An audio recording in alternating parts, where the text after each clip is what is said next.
Hey guys, welcome back. Today I thought I'd give you an update on this 88 Trans Am. Now if you've been following along, you'll know that I've been doing some repairs and maintenance on this car to get it to run in tip-top shape. Now I've gotten it to run pretty good, but I just can't seem to get it to run perfect. And I've just figured out exactly why. Now this is a 350 car, but somebody unfortunately stuck a 305 engine in here. And I do mean unfortunate because there's nothing wrong with the 305. It's just that the car is calibrated for a 350 and it just won't run the 305 correctly. So I do have to figure out how to resolve this issue.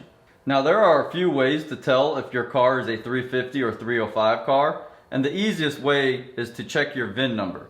Now the VIN number on this car checked out as a 350 car, and there were a few other things that I noticed that lined up as a 350, such as the fuel injectors, the ECM, and the rear end gears, all checked out as a 350 car. Now to be able to tell the difference between a 305 and 350 engine itself would be to look at the casting number on the rear bell housing, which is a little difficult to see on this car, and when I did attempt to check that out, it really appeared as if my casting numbers were grinded off. So the way that I was able to finally tell this being a 305 engine, I was replacing the starter, and the starter that I removed had the staggered bolt pattern, and it had the larger flex plate, which would have signified that this engine may have come out of a Chevy truck. Then I proceeded to poke around a little further, and I did notice that there was a 627 casting on the side of the block, which the 627 would signify a 305 engine, as a 638 casting would signify a 350 engine. Man, you bringing this thing in again? Dang cops keep catching me. Well, I finagled it as hard as I can. I need this thing finagled harder. So you want a 350? Oh, I need a 350. Coming right up. Now the solution that I came up with was to buy a whole nother car that has the exact same engine that I need. Now this car here is an 88 Corvette, which is the same model year as my Firebird. And I figured this would be the best option. That way I can test out this engine and iron out any quirks it has before I pop this engine into the Trans Am.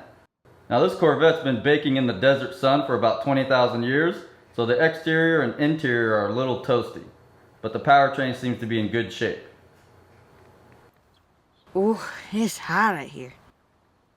The guy I bought the car from had it running when I showed up, so I really didn't think much about the fuel system. But when I got it towed home and I went to go start it, she pretty much clanked and banged and bent half those push rods. So I had to remove the intake, valve covers, spark plugs. I took out all the push rods, and I had those valves just soaking in some penetrating oil. While the valves were soaking, I cleared out the fuel system, changed out the fuel filter, and pumped in some fresh gas. Then I worked the valves over for a couple of days to make sure they were nice and free. I put everything back together and I checked for compression, and it was all good. Fired her up and she purred like a kitten. So now it's time to rip out this engine and get ready for the swap.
Perfect. What size do you have on you? That's a 10? This is It's a 10, yeah. 13. Oh, 13, go for it. Perfect. Once you're done with that, and we put it off to the side, I want you to remove this bolt, take off this bracket. What This size bolt. is that? You got it. Oh, alright.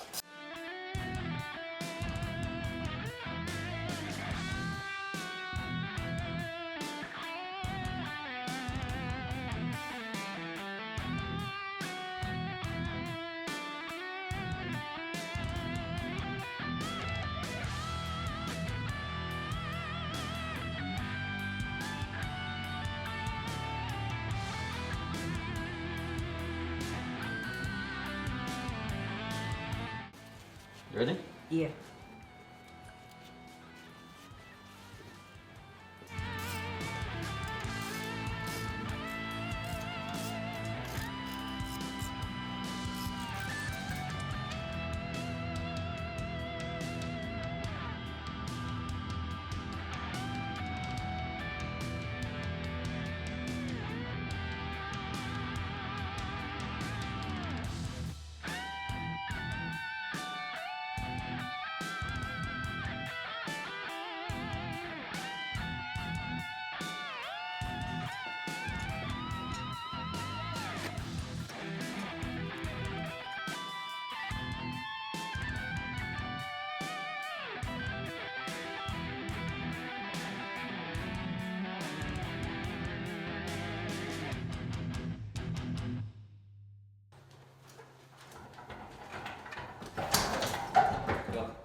Alright, I've got the engine out of the car, and as you can tell, she's pretty dirty.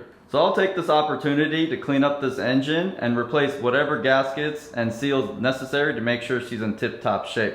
Now I do want to mention that the Corvette does have aluminum heads, which does not have internal EGR passages. So as you can tell, they've routed the EGR externally and connected it to the exhaust manifold. Now speaking of exhaust manifold, these will not work for the Trans Am, as the Trans Am does require a rear dump style manifold. Now my solution for this was to purchase a set of headers that I can easily modify and weld on an EGR tube to this rear exhaust tube here, which should work pretty good for this conversion. As you can tell, the transmission's pretty filthy as well, so I will give it a good cleaning as I may use it in the conversion. Now I will have to make a couple of light modifications if I want this transmission to fit into the Firebird. Now the tail shaft is a little different, so I can just pop off this old tail shaft and install the one from the Firebird. I will also need to drill and tap 2 bolt locations in order to fit the Firebird crossmember. Now this is a wrap for this video, and if you're interested in seeing the second part of me installing the engine into the Trans Am, let me know in the comment section below. But if you enjoyed this video, give me a like, subscribe, and I'll see you in the next one. Later.